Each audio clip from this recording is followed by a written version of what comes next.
आपण सांगମାନେ 10 ମିନିଟରେ ମାଛ ତରକାରୀ କରିଛନ୍ତି ତ ଆଜି 10 ମିନିଟରେ ଆମର ମାଛ ତରକାରୀ ରେଡ଼ି ହେଇଗଲା। ତ ଚାଲନ୍ତୁ ଦେଖିବା।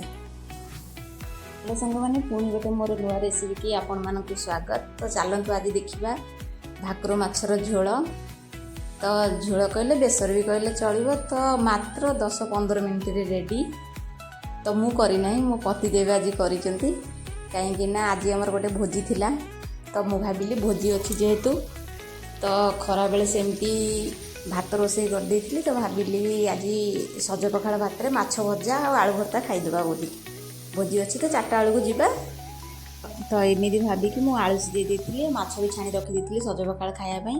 କିନ୍ତୁ ଯେତେବେଳେ ଆସିକି କହିଲେ କ'ଣ ପାଇଁ ମାଛ ତରକାରୀ କରିନା, ମୁଁ କହିଲି ଆଉ ଟାଇମ୍ ନାହିଁ, ଆସିକି 12:30 ଉପରେ ହେଲାଣି, ତ ଏବେ ଖାଇବା, ଚାଲ ସେମିତି ଖାଇଦେବା। ନା ନାଇଁ ମୁଁ ଦେଖ 10-15 ମିନିଟରେ ରୋଷେଇ କରି ଥୋଇଦେବି।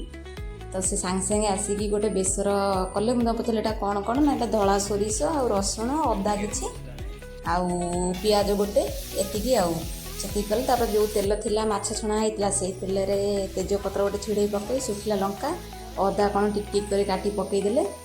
ପକାଇଲା ପରେ ଆହୁରି ଯେଉଁ ଗୋଟା ମସଲା ପକାଇକି ତା ଦେହରେ ପିଆଜ ପକାଇଦେଲେ। ପିଆଜ ପକାଇ ତାକୁ ଭଜାଭଜି କଲେ। ପିଆଜ ଯେମିତି ଲାଲ ହେଇଗଲା ସେଥିରେ ବାଟି ରଖିଥିବା ମସଲା ପକାଇଦେଲେ। ମସଲା ପକାଇ ସାରି ସେଥିରେ ଜିରା ଗୁଣ୍ଡ, ଲଙ୍କାଗୁଣ୍ଡ, ଧନିଆ ଗୁଣ୍ଡ ଆଉ ଲୁଣ, ହଳଦୀ, ଗରମ ମସଲା ଅଳ୍ପ ପକାଇ ଦେଇକି ତାକୁ ଘାଣ୍ଟି ଘୁଣ୍ଟିକି ସେଥିରେ ଡାଇରେକ୍ଟ ମାଛ ପକାଇଦେଲେ। ମାଛ ପକାଇ ଟିକେ ଗୋଳାଗୋଳି କରିଦେଇକି ତା ଦେହରେ ପାଣି ଦେଇଦେଲେ।